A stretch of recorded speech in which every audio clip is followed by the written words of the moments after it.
getting started on the Corvette to pull the pooch motor, the blown motor.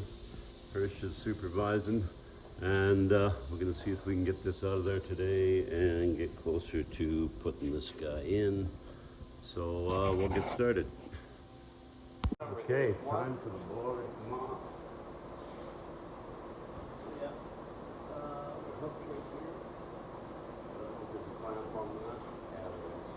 Pull it out of here for now.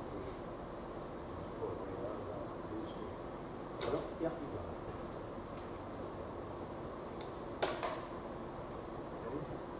You good? Okay. Off with the huffer.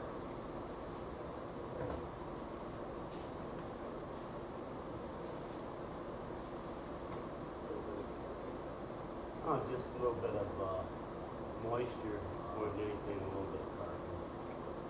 Yeah. Just okay, we'll keep